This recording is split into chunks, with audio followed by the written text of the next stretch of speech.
Bonjour et bienvenue au 26e épisode du calendrier de l'Avent, des concepts les plus importants pour comprendre les crises socio-écologiques que nous traversons.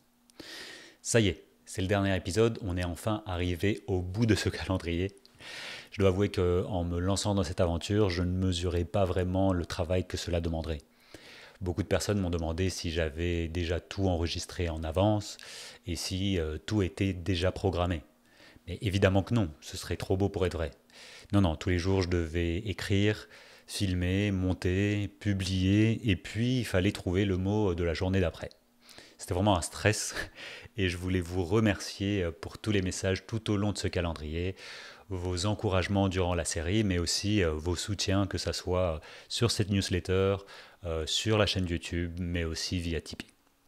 Allez, c'est parti pour la lettre Z avec Zone à défendre ou ZAD. Les zones à défendre se sont surtout fait connaître lors de l'opposition des citoyens et citoyennes au projet de construction de l'aéroport de Notre-Dame-des-Landes. Depuis, on compte une petite dizaine de ZAD tout autour de la France, mais aussi en Suisse et en Belgique. Et de manière générale, elles se développent pour contester des grands projets d'aménagement qui sont considérés comme d'utilité publique. Les citoyens et les citoyennes qui s'opposent à ces grands projets d'aménagement sont appelés les zadistes et se battent frontalement contre la destruction du vivant, contre la destruction des zones avec des écosystèmes qui sont précieux et fragiles, contre la destruction des terres agricoles, mais aussi contre la destruction d'infrastructures productivistes.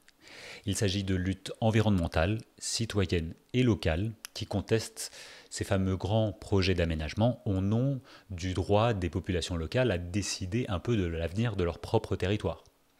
Ces ZAD ne sont qu'une formalisation d'anciennes luttes qui ont existé, que ce soit en France ou ailleurs.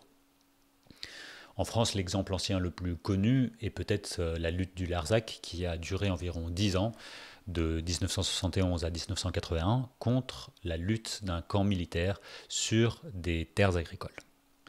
Lors des épisodes sur les infrastructures, les régimes d'historicité ou des verrouillages, on avait vu comment les infrastructures dictent nos pratiques quotidiennes et verrouillent une consommation de ressources présentes, mais aussi futures. Et finalement, elles cristallisent une idéologie du progrès technique vers une fuite en avant. Nous nous sentons souvent impuissants envers les grandes forces productivistes de l'économie mondiale. Mais cette économie a besoin d'infrastructures pour se matérialiser. Elle a besoin de nous verrouiller dans la consommation excessive de ressources pour faire croître l'économie plutôt que satisfaire réellement nos besoins. Et c'est exactement pour cela que je trouve ces luttes comme un des seuls moyens de faire face à cette fameuse méga machine. Re-questionner de besoins, re-questionner ce qu'est l'utilité publique de ces aménagements, re-questionner les moyens démocratiques pour prendre des décisions à la hauteur des enjeux actuels. Ces luttes ouvrent un imaginaire sur comment contester une économie productiviste via ses composantes les plus matérielles et physiques, ses infrastructures.